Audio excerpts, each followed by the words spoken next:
I want to welcome folks back to my 36th weekly interview, Zoom interview. And my name is David Richards. I'm coming to you from the Margaret Chase Smith Library in Skowhegan. We have a very special guest today, a very impressive young man named Phoenix, who's been on an amazing adventure for the past 5 years. And we're going to hear about the adventures that he's been on. Welcome, Phoenix. Thank you very much for having me. How are you today? I'm doing great. How are you? Good. Where are you coming to us from? I'm coming to you from Orlando, Florida. Oh, how's the weather down there today? Better than it was in Texas a couple of days ago. Okay. So were you in Texas for the big storm? Yes, sir. Texas and Arkansas. Okay. And tell us what that was like. I mean, we here in Maine, we're sort of snickering because snow and ice and cold weather, that's winter. But tell us what it's like for a Texan. It's different. I mean, being able to travel around, we've been able to see snow. Yeah. But when it's actually where you're from in the South, it kind of catches you off guard. Yeah. It's like, wow, we haven't had snow here in like 6 years. Mm-hmm. So yeah, it was kind of crazy. It was really. Did your I mean, family, it was crazy. Did your family lose power? I feel like I do think I had some family who did lose power. Mm-hmm. And we were in Arkansas. I have some family there as well who did not lose power. We were fine in Arkansas. Mm-hmm. But yeah, Texas did have a lot of struggle with power and water too, water freezing. Yep. So yeah, that was an issue as well. Well, I'm glad you're safe and sound. So the first thing I want to do is let people know how you have this connection to the Margaret Chase Smith Library, and it's actually through your father. And so what I'm going to do is share screen and show pictures of your father, whose name is Matt Legg. And back in 1999, as a Northwood University student, he came to the library as part of our fellowship program. And here he is doing some research in the library using the scrapbooks. And then we would take the students on field trips. This is a field trip to an apple orchard in Maine. And then fast forwarding many years later, all of a sudden one day we get a knock at the door, and it's Matt Legg 17 years later with his son, Phoenix. And they were traveling across the country in 2016. So Phoenix, can you tell the audience what you were doing? Well, your answer is why I was traveling, right? Why are you traveling? In 2016, why are you traveling across the country? I believe that photo was from like mid-November. So what had you been doing through the fall of 2016? Well, I had been traveling the country, interviewing people about the election and, what candidates they supported and why, what policies and all that. Yeah. Where did that idea come from? I was actually visiting my grandparents one day, and I saw that the debate was on. I had never seen one, so I was like, oh, let's check it out. I think it'd be kind of interesting. Mm-hmm. And I was really intrigued, not only by the politics itself, but the psychology behind it. Mm-hmm. Psychology had always intrigued me. And I like being able to read people, body language, things like that. Yeah. So it was really neat. I'm like, oh, this is actually pretty interesting. Yeah. And I wanted to be able to talk to people about it. Mm-hmm. So I came up with the idea to travel around the country for a month until the election. And I finally convinced my dad to do it. So and we were able to visit y'all along the way. Yes. And so what were the mechanics of that? What did you travel around in? Well, originally we had planned on traveling in a car, but my dad thought it'd be easier to get an RV. So we got this old, it was, I think it was over 20 years old. It broke down 16 times, but it got us around. It was an RV and had some good memories in it. Uh-huh. Do you still have the same RV, or have you upgraded your transportation? We did do a slight upgrade. So now instead of 20, it's about 10 years old. Okay, very good. And so I'm interested in this, was watching a debate that got you interested. And one of the things that is happening with these interviews is sort of the connections that get made. So the previous person I interviewed was a political science professor. And I asked him, why did you decide to become a political scientist? And he talked about when he was a kid, he was just interested in the presidents. And then that reminded me that when I was a kid, I was interested in the presidents. And I've been posting on Facebook a book when I was 11 years old. I got a book for Christmas about the presidents. And there's going to be some other posts that I do on my Facebook page about other connections to the presidents. How old were you in 2016 when you get this idea that you want to follow up close and personal the presidential campaign? I was 9 years old. 9 years old. And you've since come up with a moniker. You call yourself Phoenix Kid Reporter. Is that true? Yes, sir. Yeah. And you always dress very professionally. How did you come up with that ensemble? It kind of slowly happened. Originally, I didn't have the money to buy a suit, so it wasn't going to be worth it for the month. So we got a dress shirt, and I think we got some slacks, and then we kind of decided, hey, we're going to continue no longer. So I had one suit, and I wore it almost every time. I had one gray suit and one tie. And then slowly I got one, two, so it kind of grew. And then I got the fedora idea of, originally it was actually my dad's idea because we were in Walmart, we saw it, it's like, okay, we'll give it a try. And then it just caught on and I really liked it. So, yeah. Now, what do you use for equipment? We have a camera actually that one of my blog followers got for me, I think was it 2016? Because we had been using my dad's phone for a camera.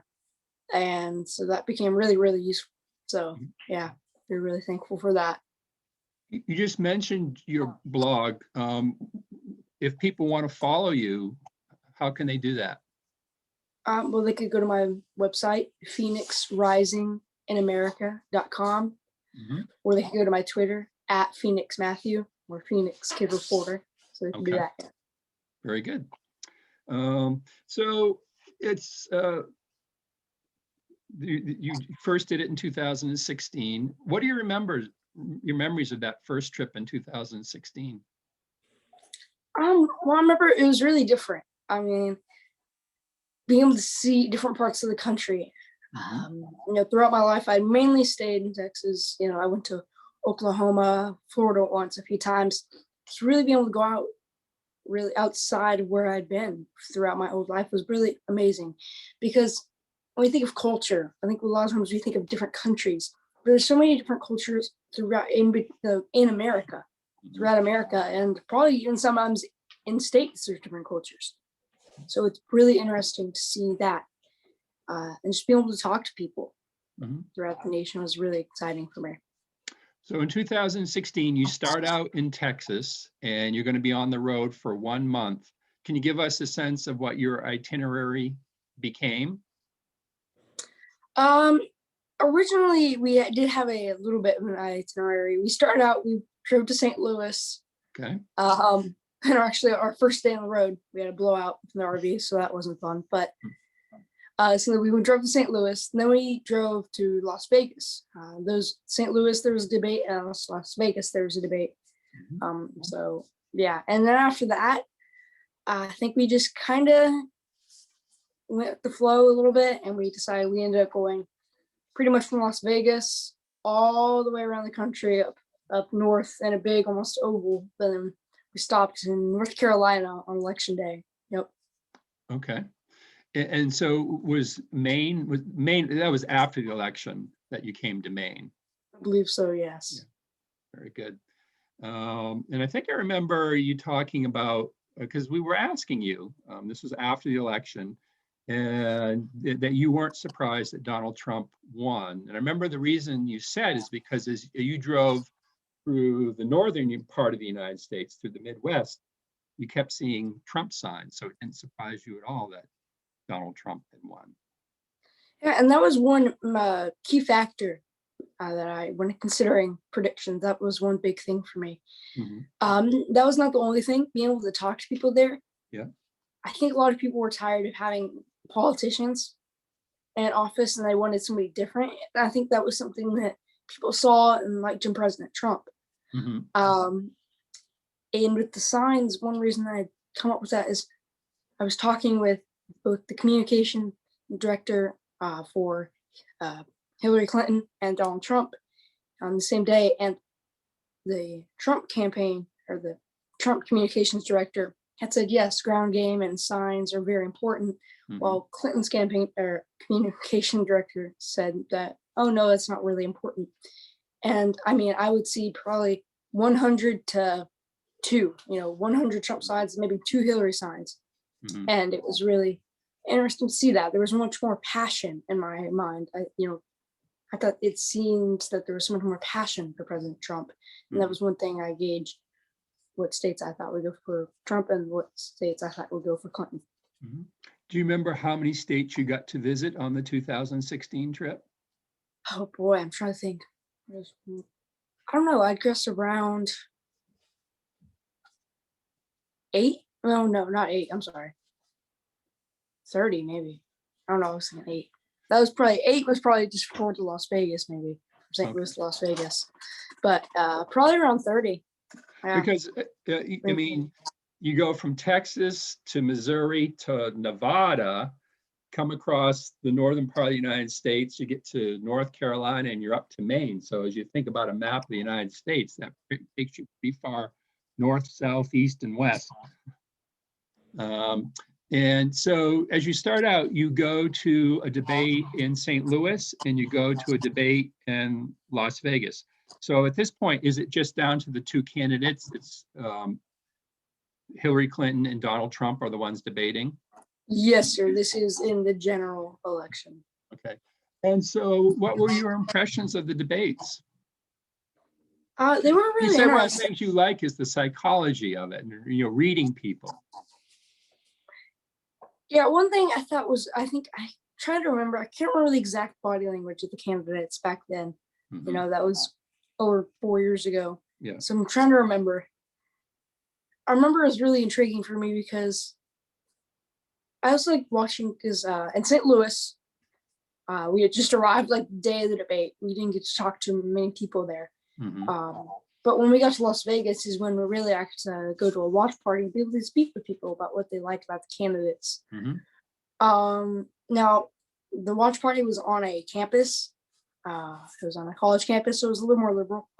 But it was just really interesting for me to be able to see people get excited over this. And I see that people actually really cared about it.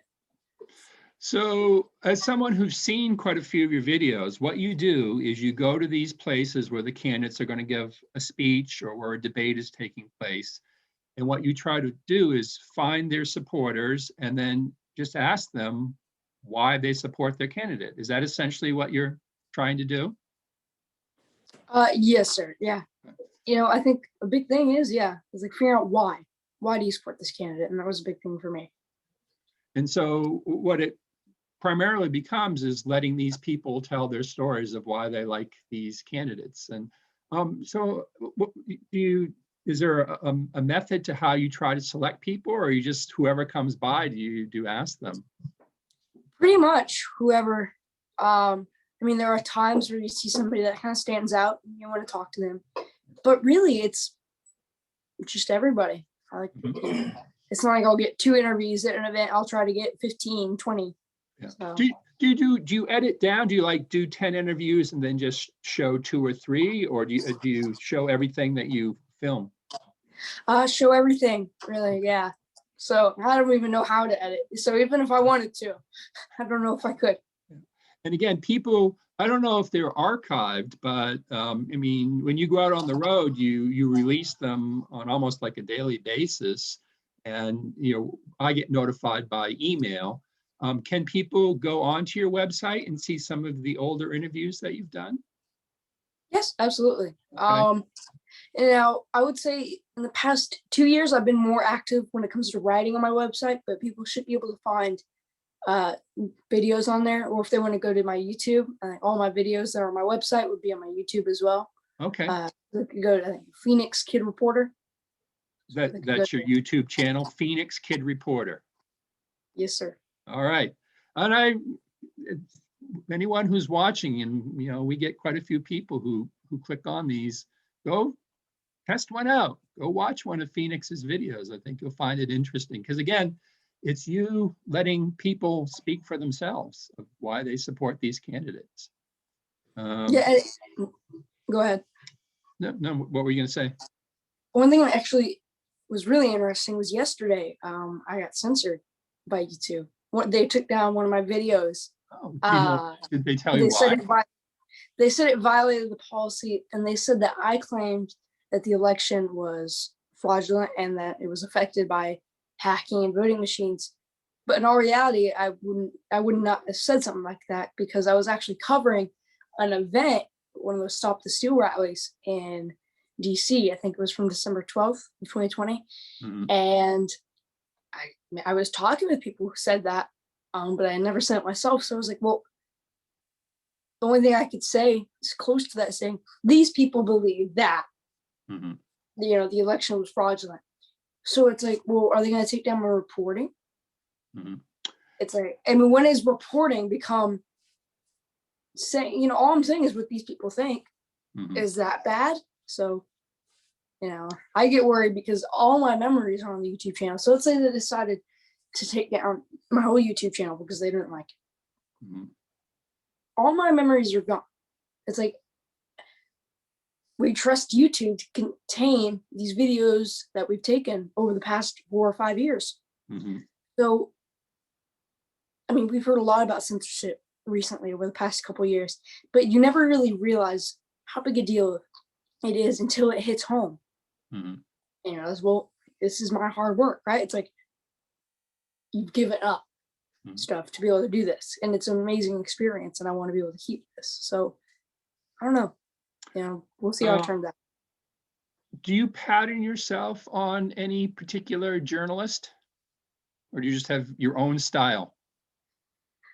Pretty much my own style. There was, I don't know, a couple of years ago, there was somebody called Jesse Waters, and he would go around and talk with people on the streets. And he's still in the news, industry. He's more into anchoring now. He doesn't do that as much, but that was one thing that got me into it was, going out and talking to people, because we watch the news, we see senators, congressmen and women, so being able to see what the actual voters think, not just the people that are elected, was really important to me, because these are the people who decide who's going to be in power. So I thought that was interesting to me, and I like to do that. So when you approach people, how willing are people to talk to you? Especially, it's a kid. I mean, do you think that makes them more or less likely to talk to you? Actually more, and that's one reason I did start this, is because I see adults bickering, and they're fighting. It's like they can't talk to each other with a civil discussion. It has to be yelling and screaming over something. And I found that people were more willing to speak to a kid. They're more open. They feel like I'm less threatening, I guess. So I always found that to be really interesting. And I found people to be more open to doing interviews. Now, that doesn't mean everybody's going to say yes. I've heard people who don't want to be interviewed by me, and that happens often. But I feel like people are more open to being interviewed by me. Because of it. Well, as you've noted, there's been lots of shouting and screaming over the past 5 years when it comes to politics. Have you found yourself in tense situations? Definitely. I think back the night of the inauguration in 2017 was one of my first crazy protests. Man, I remember it got pretty intense there. People were outside one of the inaugurational balls. They were attacking people there. So I was able to talk to people there, and people were open to speaking with me. Now, there were some people, there was one lady who tried to push me and stuff. But I think if I remember correctly, your father had to intervene. Yeah. No, it was exciting for me though. I like that kind of thing has never ever really scared me at all. For anything, for me, anything, it's like adrenaline. And then there was a International Women's Day march, I believe in 2018, where they built up a human wall to try to stop me from interviewing and reporting on it. And there was tons of other reporters, and they said that the organizers of the event didn't want me there, so it was kind of odd. Definitely an odd situation, and I had to be escorted away by NYPD. So It was intense, but it was also another interesting situation. And then the past June in 2020, I was covering a protest in Denver, one of the Black Lives Matter protests at the Capitol. People were spray painting. There was tear gas too. So it got pretty intense there. Do you have to get press credentials for some of the events you go to? Yes, sir. For when it comes to the presidential events mainly, and President Trump would do his rallies, you would have to get credentialed. Back in 2016, at first I had never been really credentialed. And then I actually met somebody with the Trump campaign who currently, I think she was a communications director. I don't know if you've heard of her. Her name is Hope Hicks. Definitely heard of Hope Hicks. Yes, and ever since then, I've been getting my credentials. The first event that I was ever credentialed for was Hershey, Pennsylvania, and that's when I was able to meet President Trump. Sorry, sir. So I was just going to ask you, from this experience in 2016, who were the memorable people, memorable places that you went, and for the 2016 trip? Well, definitely in 2016, I was able to meet not just people like the president and Mike Pence, Vice President Pence was that was super exciting for me, but being able to talk to quote unquote everyday American, the people who are going out there to vote. Yeah. And that was probably one of my favorite things. And not to mention, especially going out west, you get to see so many beautiful things. Okay. It's a really, really awesome place. Yeah, we went through Utah. That was the thing though, we didn't always, until a little bit recently, we did a little bit in COVID. We haven't been able to stop and do touristy things in a way. We haven't been able to stop and go see monuments really, or go to museums. Just get to pass by them. But it's still, when you're driving out west, especially, it can be really pretty. Had you been west before?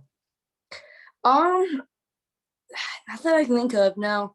I mean, yeah, mainly in Texas, and I can't think of it. Oh, you know what though? No, I did go to Colorado once for my 7th birthday. Okay. That was a while back. I was able to go to Colorado. That's it. Other than that, it was like 1 week out of my life that I was out west. And had you been to Maine before? I had not. No, pretty much I'd been, I think, Colorado, Texas, Oklahoma, and Florida once. Okay. Do you have any memories of being in Maine? I do. It was really pretty. It was really beautiful. I'm trying to remember because I think it was in the autumn too. So really beautiful fall colors. All right. So it's a really awesome state. Tell us about you had a good experience in 2016, and as you mentioned, you had such a good experience being kid reporter that you went to other events between the two presidential elections. Were there other memorable ones besides the ones you've already mentioned between 2016 and 2020? Well, in the midterm elections, President Trump would have multiple rallies then. Okay. And I go out and talk to people just about what mattered to them when they look at a candidate. During 2018, we had a lot of Democrats coming out as moderates. Some of them didn't keep the word of being a moderate once they got into office. So some people were upset by that. But it definitely was a really interesting election cycle. So obviously the Republicans lost the House. They kept the Senate. They did lose the House. Where'd you go in 2018? Multiple places. I'm trying to remember, we did Missouri, I believe Pennsylvania. Really all around. All right. We ended up going to Kansas City for an event with Vice President Pence. So 2020, what were your impressions of this recent presidential election cycle we had? Where'd you go? Who'd you meet? Did you covered the, well, I guess the big thing is in 2016, it was the Republican presidential nomination that had a lot of candidates in it. And so that now in 2020, it would have been the Democrats had a lot of people running. Yes. So, the Democratic primaries was really exciting for me. we went to Iowa, New Hampshire. Tell us South about Iowa. What's the Iowa primary like? The Iowa caucus was super the Iowa caucus. Yeah, because it was so much different from the regular primary. We just go to a vote at some booth. It was really interesting. I remember I was so excited about it. We went. We were just north of Des Moines. We went to a caucus for the Democrats, and it was so intriguing being able to talk to people there because it was such like a community. I mean, you had the bleachers with those who were supporting Pete Buttigieg, and then there was another bleacher for Elizabeth Warren, and then Biden. The interesting thing is before really South Carolina, now President Biden had been performing poorly. We saw in Iowa, I mean, he, at the caucus I was in, he almost didn't, get any points there. Like, I think it was like by one person that he was able to get in there. And it was just interesting to see. We had seen, he was President Obama's vice president, so we expected him to have big popularity.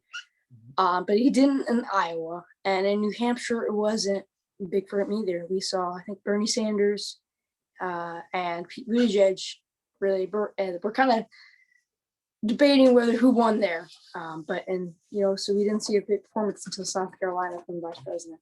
Did you go to South Carolina? I did go to South Carolina. I believe there was a prayer breakfast at a church that had multiple of the candidates. I believe it was held by Al Sharpton. And do you have a sense of how things swung around? Because it's true, Biden didn't do well in Iowa, didn't do well in New Hampshire. Those are the first two races. And then South Carolina's saved his candidacy. Could you see that? Could you see that on the ground? Did you see that coming? I did see. I don't know if I would have seen the big swing for Biden. I wasn't sure about that. But once, I mean, it did not surprise me at all. But once we saw South Carolina, I was not surprised at all by South Carolina. Actually, I expected him to win there. And then once he got Super Tuesday, we saw multiple candidates dropping out. Even Pete Buttigieg, who had performed pretty well in Iowa. I can't remember exactly how well he performed in New Hampshire. So it was really interesting to see why would they drop out. I mean, it's not like they were doing that bad right before Super Tuesday. And that's where really President Biden gained momentum. Did you get to interview any of the Democratic candidates? Yes, actually, I was able to interview probably at least half of them. Okay. What were your impressions? Who stood out to you the most? That's actually an interesting question. Well, the people I was able to talk to were Elizabeth Warren, Beto O'Rourke, Julian Castro. I think there's a few more too. Can't remember. Oh yes, Amy Klobuchar. I think there's some more. I can't remember on the top of my head. Pete Buttigieg, he seemed to really stand out to me. Him and a little bit of Elizabeth Warren. She had an energy too. But Pete Buttigieg seemed to have momentum, especially in Iowa. Have you ever gotten to interview Bernie Sanders? I'm trying to think about it. I don't believe so. No, it was really hard. He was a difficult one to get. It was funny because we got an email for a big press conference, right? Somewhere in Iowa. And then we get there, and it's basically like a town hall. And then they only let the press ask like 2 questions. So there were a lot of people there who were frustrated in the press there. So yeah, it was kind of difficult with him. So for the 2020 election, were you surprised by the results? Did you have a sense it was going to be a close race? What were your impressions? I gotta be honest, I was really caught off guard. Traveling through Pennsylvania, I don't know. It just seemed like it was impossible for Trump to lose there because Biden, one thing he made a mistake on was in the Nashville debate, saying we're going to get rid of oil and fracking. And that's a big industry in Pennsylvania. So I was really, honestly, I was shocked. I saw Wisconsin going for Biden, for sure. I thought Michigan would go for Trump.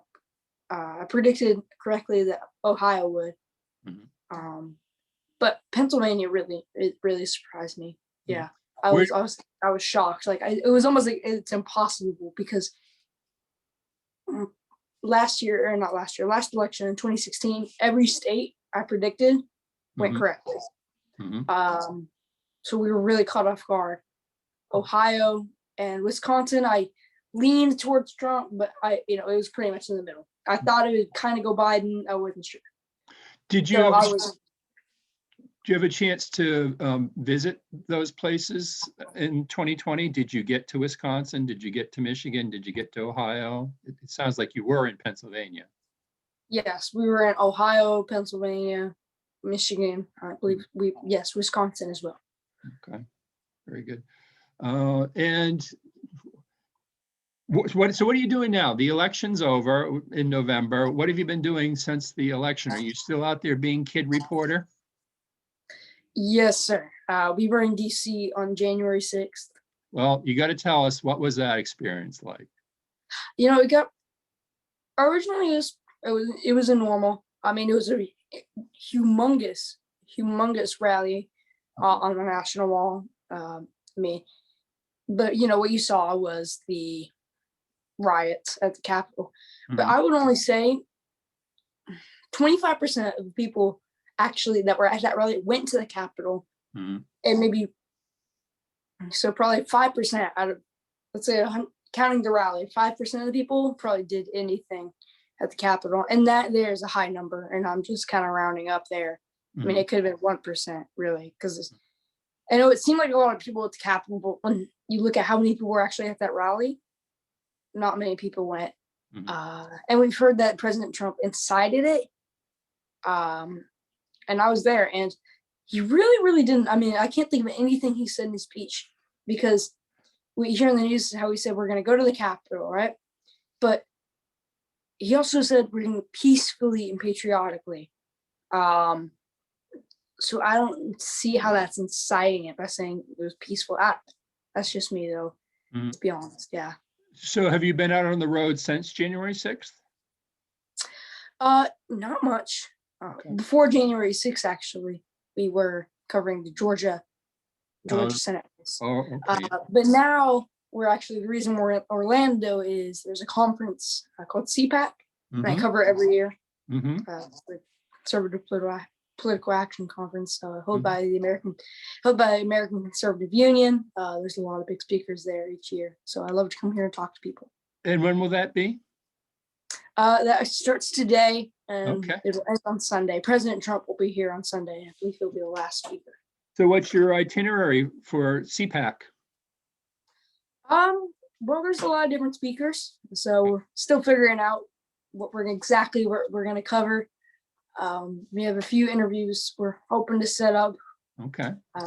Are you able to give our viewers an inside look at who you might be interviewing? Yeah, I can actually. So we're looking at possibly, we're still in the process of setting it up, but Senator Josh Hawley from Missouri. We're working on setting that up, and with a few other people as well. Gordon Chang, he specializes in studying China and the Communist Party there. So really interested to see exactly who we'll be able to talk to. Working with some others as well, congressman from North Carolina. So we're still working on it, but we're really hopeful. Very good. And you just reminded me about Georgia. The Georgia election, special election for the Senate, that was the day before January 6th, wasn't it? It was on January 5th? Yes, sir. Okay. So we've been there for, I believe, pretty much ever since the November 3rd election. We had been kind of keeping an eye on Georgia, and we traveled there to speak with the candidates. And what were your impressions of Georgia? The impressions, like when it comes to the candidates? The candidates, and were you surprised by the outcome? Yes and no. Georgia had been considered a big red state, and they'd been actually voting for the presidency. They've been voting Republican since the early 90s. But what people didn't talk about was their Senate seats, they turned red in about the early to mid 2000s. So it had actually been voting blue for a very long time, going back,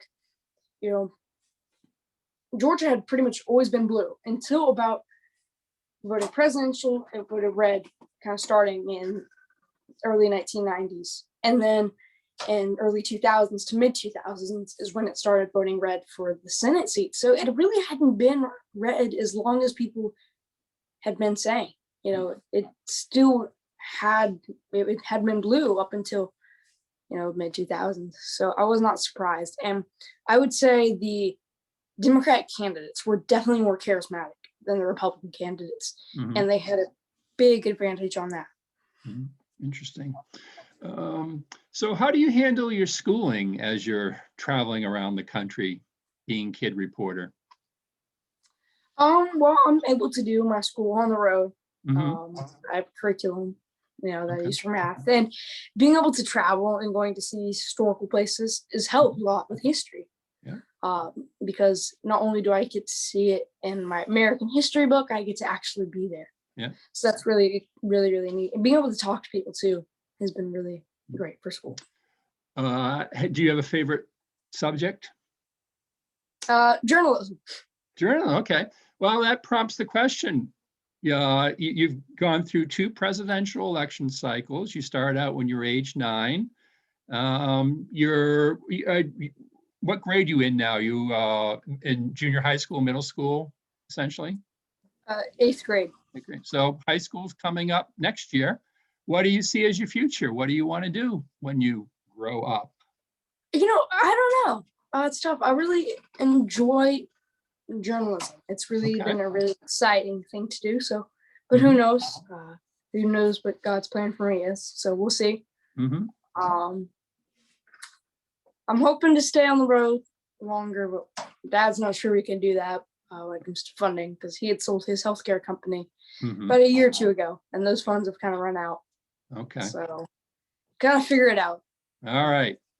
Well, my final question for you, and it maybe I wind up being a series of questions. It's very interesting what you've done for the past 5 years, gone out into the country, all across America, and talked to people to see what they think about our state of affairs. And so what do you think about, I asked about your future. What do you think about the future of the United States? You're a young person. You're going to be one of our leaders someday. The other thing I've been thinking about is when I was your age, one of the things that got me really excited about America and about history was the bicentennial. I was 14 years old in 1976. In 2026, it's going to be the 250th anniversary of the United States of America. So I've been thinking about where are we at? Are we tearing ourselves apart, or are we still a United States of America? What are your thoughts, having been all across this country and spoken to people? Unity has been a big thing for me. One of my missions is to help unite our country, because I think one thing that's torn us apart is the media. And I think people need to realize that disagreement doesn't equal rejection. Just because somebody disagrees with you politically doesn't mean they're a bad person and that you shouldn't talk to them. And I think people forget that sometimes. But I also do think that your everyday American doesn't care if you're Republican or Democrat. And I think it's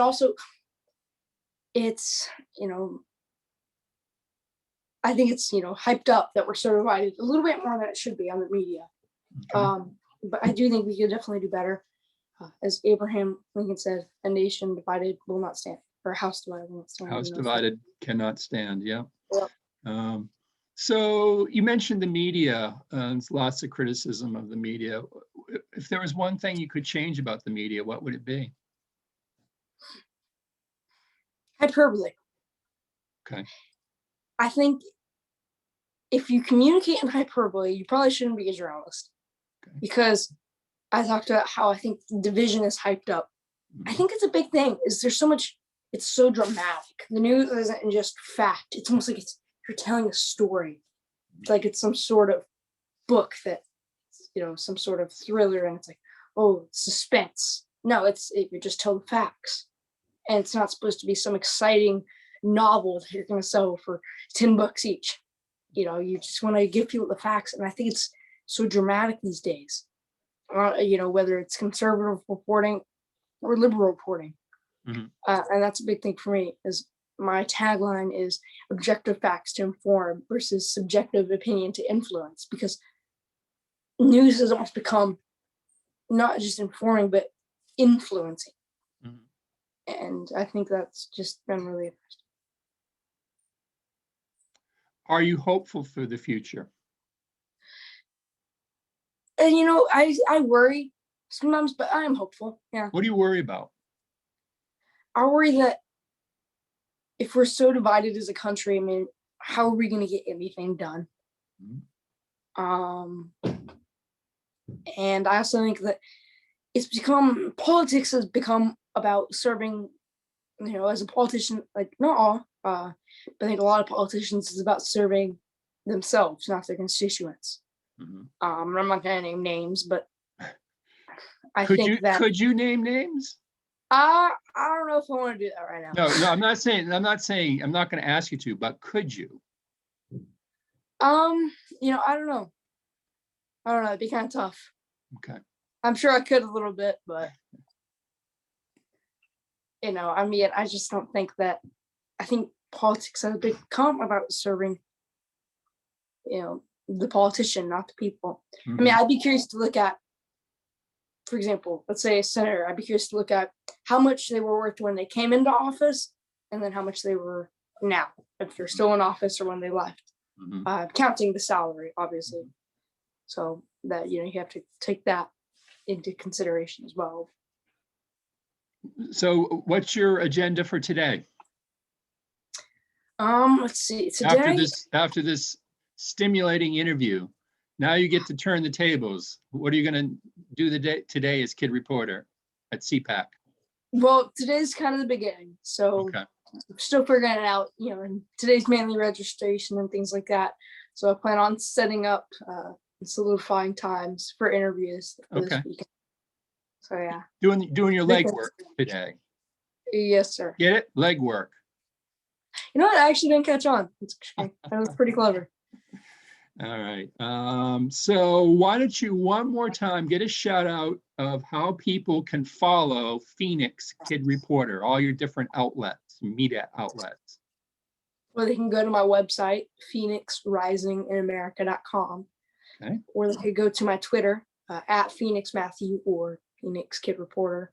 Or they could go to my YouTube, Phoenix Kid Reporter, to be sure to check out all my videos and posts. Very good. Well, Phoenix, I thank you very much for taking the time to share with us this great adventure you've been on, learning about the United States of America. And I wish you well as you proceed along. And hopefully, whatever you do, you will help keep us together as a nation, whether it's as a journalist or anything else you decide to do. Thank you very much. All right. You take care. All right. Thank you.